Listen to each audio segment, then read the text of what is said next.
We are Si and Sophie. This is Coastal News, a home and away podcast, your weekly episode companion podcast for your favourite Aussie soap. Hi everybody, welcome back to Coastal News Home and Away podcast. This is our first look episode, and this week I'll let you know in on a little secret. I went to see Madame Tellerina from EastEnders, and I asked her what she thinks is coming up on Home and Away this week in the UK. I was like, Madame Tellerina, tell me what's going to happen on the Bay this week. But basically what she did was she just necked a few bodies, started howling and barking at me. So I thought, you know what? I'm just going to stick to the normal formula. I'm just going to read the episode synopsis out. So that's what I'm going to do. And as always, I'm joined by Si. Hello, Si. Hello. Sorry, yes, that's me in the background. Are you? Are you okay? I'm good, thank you. Yeah, it was a pointless trip to Madame Tellerina this week. I thought she was going to, channel her crystal ball or whatever and tell me all the gossip, but she just kind of started barking at me and howling. Barking cat, yeah. I thought, well, do you know what? We'll just read the synopsis out. Yeah, that'll do. That's fine for us, isn't it? That'll do. Yeah. But before we do that, don't forget, listeners, that our main weekly podcast episode was uploaded on Saturday morning, where we discussed all the drama from last week in Summer Bay. So if you haven't listened to that, go back and listen to that. It's before this episode on your podcast app. But if you want some spoilers about what's about to come up this week on the show, then you're in the right place, because we're going to look at the sneaky peek ahead to the episodes that will be airing on Channel 5 and 5 Star this week in the UK. But before we do that, we have a game. Oh no. The game is afoot, and the game is, can Si remember or guess the episode number of the next episode that we're going to watch on Monday at 5 Star at 6:30 p.m. Right, I think I can. I panicked then because, as always, I forgot that we asked this question. Yeah, I know, me too. I always forget. I'm rapid, like the cogs are churning. So last week we were 8152. So 2, 3, 6. I've got how many fingers you got on that hand? And then we got one hand, second hand. 8,157. Oh, 8157. Let me just put that in the little machine. It's thinking. I have a decision. Correct. Yay! 8157. Have a prosecco. Thank you very much. Enjoy your prosecco. Yeah. So Monday 6:30 on 5 Star. We have got. I've redeemed myself. You have redeemed yourself, definitely. To start the week, Felicity makes a heartfelt plea to Tane. Well, I can't complain because I've been calling for it. You have, actually, yeah. I haven't. I'm like, I think he needs some time out. Yeah, you said he needed to get away, didn't you? I think he needs some time out, because I don't think he really. I think he's still really angry, and I think whatever he will say will be a reaction rather than a, how he actually feels. I think he needs. He's burying his head in the sand. He's shagging all these other women. I think he needs to just take a step back and think, is this over? Is this definitely over? And if it is, he needs to communicate that to Flick, but I just don't think he's there yet. Yeah, and that says heartfelt plea. So is she sort of begging? She's begging him. Do you know what I mean? Like, what does that look like? Yeah. It might not be what I'm imagining it should look like. Please talk to me. I think it's just going to make him even more. You know what I mean? I think it could backfire massively. Yeah. I don't know. Yeah. Don't know. Okay, following on from that, we've got Dana. What's the name? Clark. Yeah. Dana. No. Who is she? Dana. Why have I said Dana? Because I'm reading it. Because I'm reading it. Dana. Dana connects I'm with you now. Yeah. Oh God, the one with the curly hair. Dana connects with a former colleague. Is this Levi fella? Does she know him? Maybe.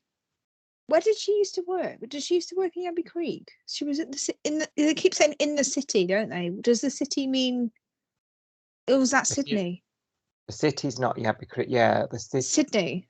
Yeah, but obviously they never name it Sydney, do they? And No, but that's the city, isn't it? I think. Yeah. Abbey Creek's not a city, is it? It's a town.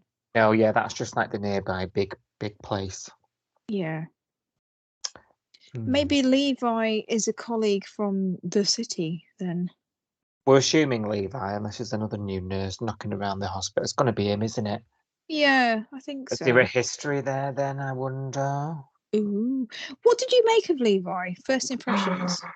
Very nice, yes. Very nice. I Really? don't like the tash, but in the this is very shallow first impression. It's not said much. Let's just go off what it looks like. I was going to say, you haven't got much to go on, so I think it's just how he looks and how he talks is all you can go on. In a lot of the promo shots of him, he's not tash. Yes. Okay. Interesting. I'm not sure how I feel about him at the moment. Say, what's your first impressions? He's coming a bit cocksure, hasn't he? Like, I'm the heart doc. I'm the heart specialist. Yeah. Yeah, the cardiac something or other. Yeah. But he's a bit cocksure, isn't he? But I guess you're allowed to be if you're at that level of your career.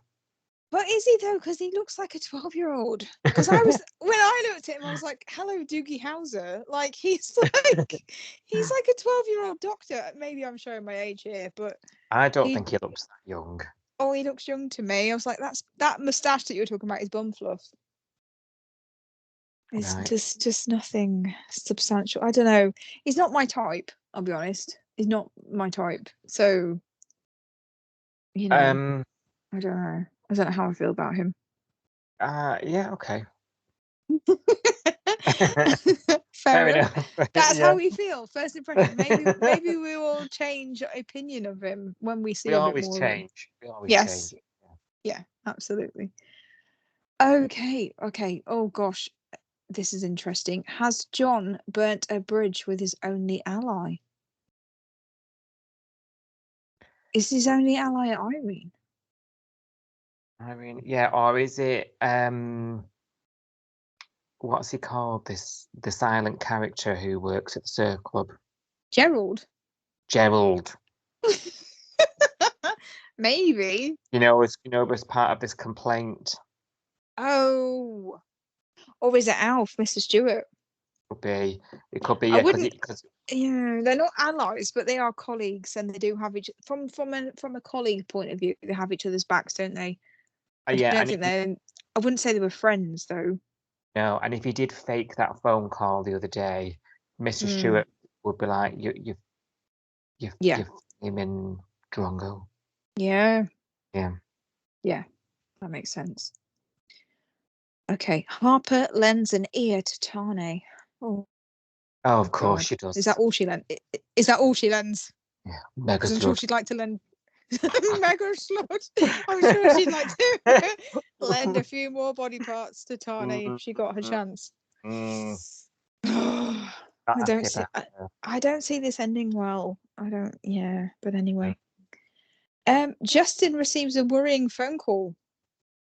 Who does? Who from? Justin receives a worrying phone call. Who could it be from? It could be his daughter.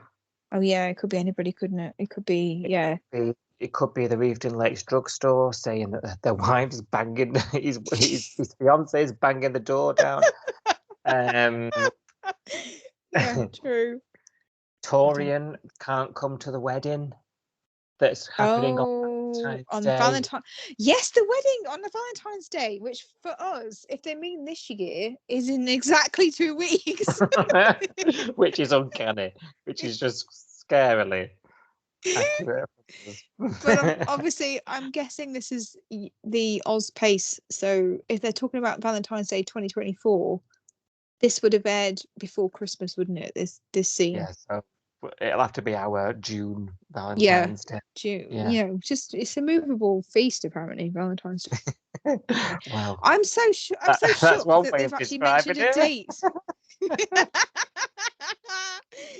Oh no!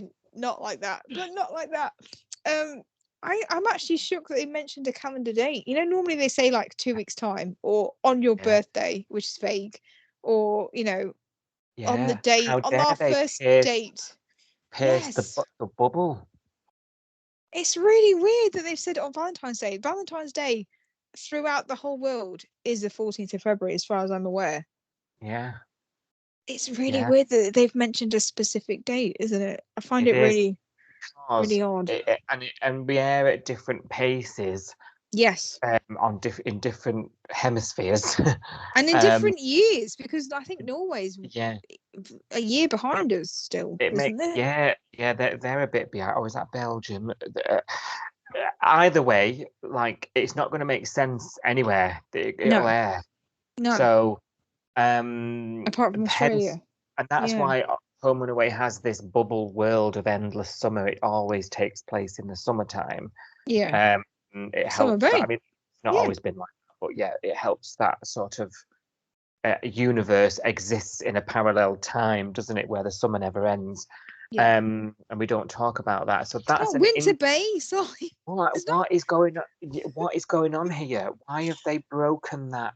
I don't know. That rule.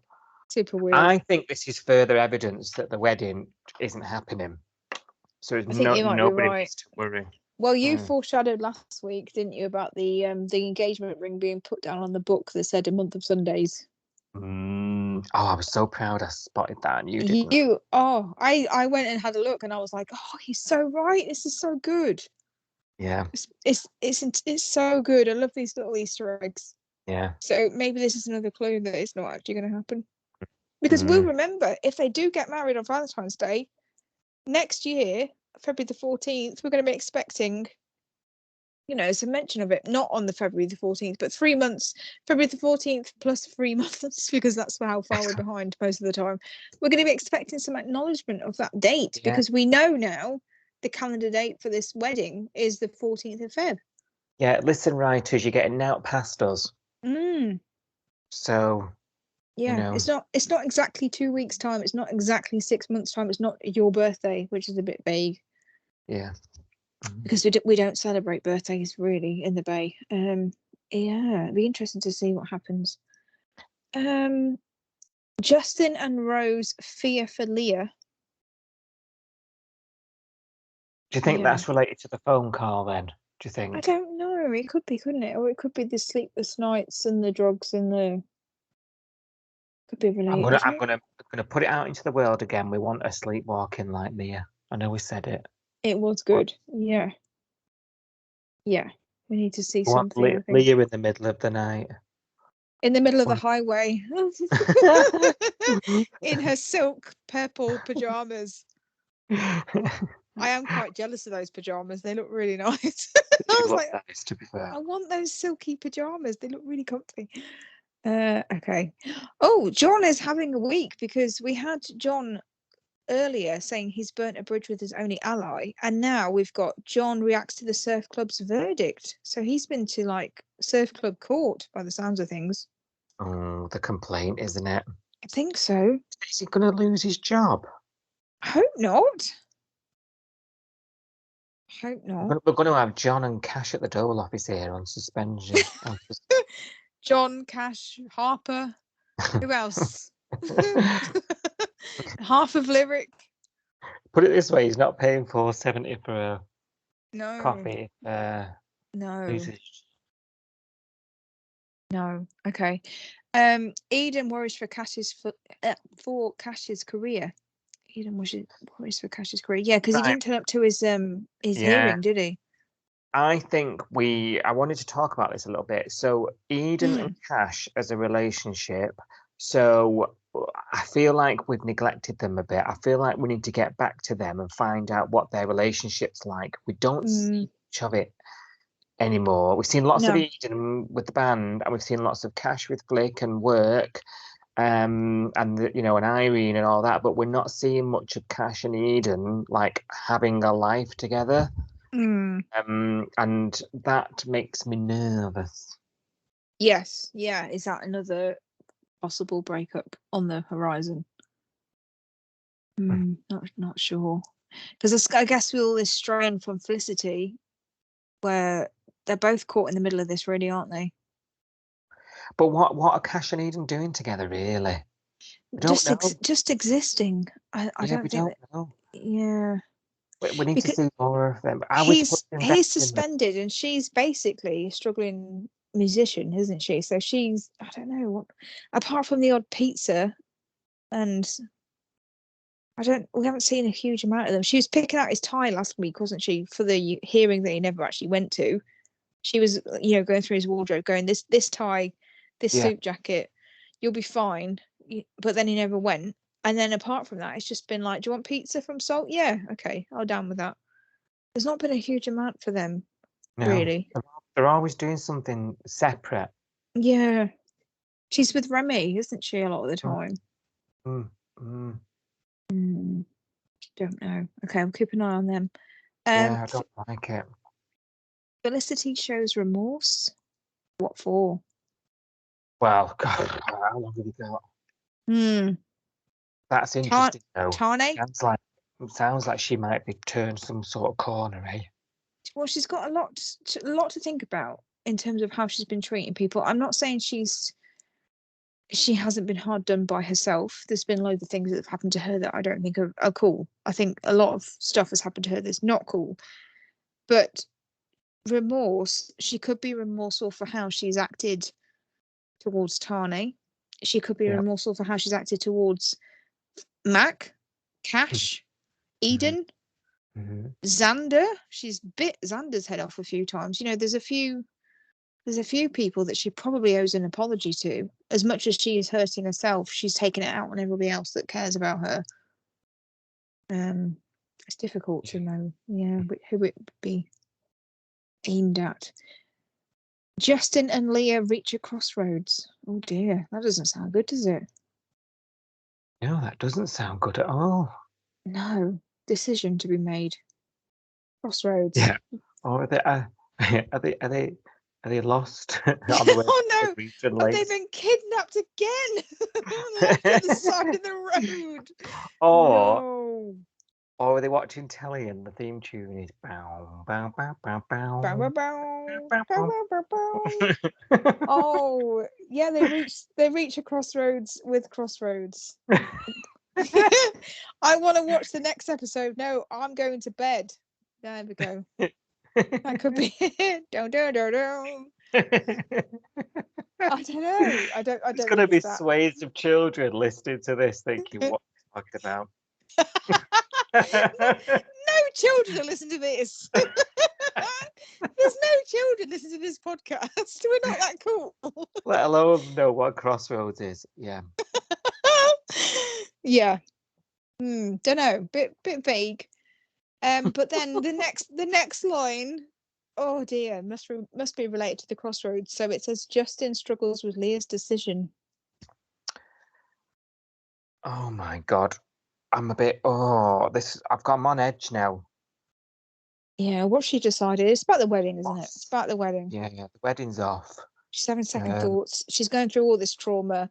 To be fair, she asked him when he was dying. So she did, but she keeps seeing this. Like when we see the flashbacks in her head, we keep seeing Justin flatlining, essentially, don't we, on the hospital bed, or him dying in the factory, and she's climbing up them rungs that we laughed about. Because it's not really funny, but it is still funny. She's climbing up the rungs and she's going, I can see the lights, and he's like dying and bleeding out on the floor. But if we put ourselves in Leah's shoes, not ours, so I would find it hilarious. She's seen him die almost, like, when you think about Leah's backstory, Leah is the Black Widow of the Bay. She's used to losing husbands, isn't she? But she almost lost somebody who was her very, very new fiance, because she'd asked him, like, he was dying and she was like, oh, you're going to marry me? And he said yes.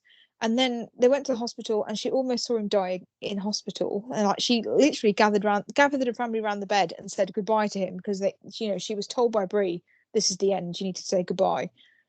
She's gone through all that trauma for someone she hasn't even married yet. and she knows that everybody she has married has basically perished in some horrible way. So you can kind of understand that her brain is processing all of this all this trauma that's just happened and all the trauma that's previously happened, and then there's decisions about the wedding and when's the date and what we're going to do. And I can see why that she's struggling with this, can't you? Because Yeah.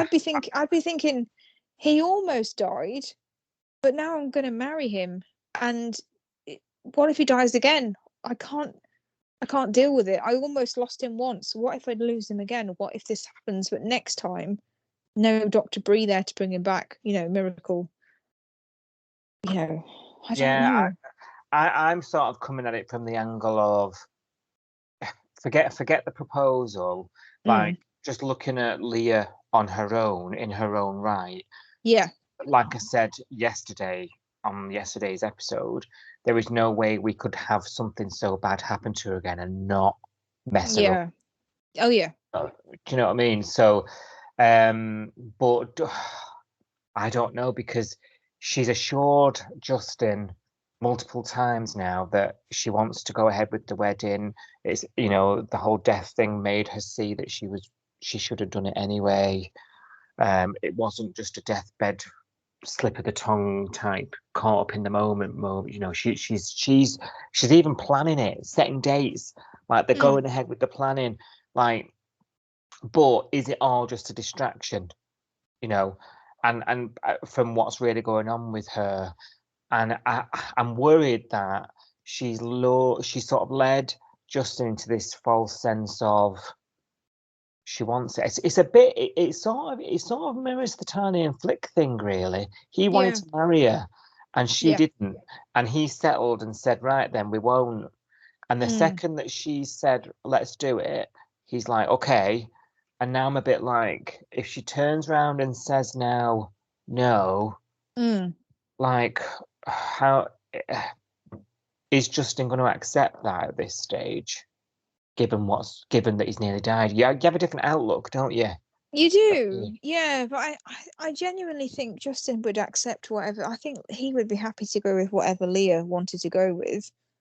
I don't think he's a Tane. I don't think he's a I want to get married, and if we can't get married and have kids, then we can't be anything. I don't think he's like that. I think he just wants to be with her, and I think he genuinely was happy to be in a relationship with her and never get married and just stay as they are, because he just wants to be with her. I think the problem here is that she's almost lost him, and now she's terrified that she will actually lose him for real. And maybe there's a correlation between her marrying people and her losing people, and she's realizing that this was a mistake. I don't know. Well, we know there's definitely a correlation there. So there is, isn't there? Yeah. Maybe she's trying to save him if she does call it off. We're surmising, but maybe this is her way of saving him. Yeah. Don't know. And then we've got Eden learns her brother is in the bay. Now I've seen a spoiler about this, so I know who her brother is. Her brother. Now, Eden. Did you say Eden? Yeah. Do you know about this? Do you know what? No, I don't. But this is very, very interesting, because we're hearing things about Remy's parents. Now we're getting Eden's brother. Did you say? Yeah. So Eden learns her brother is in the bay. I know who Eden he is.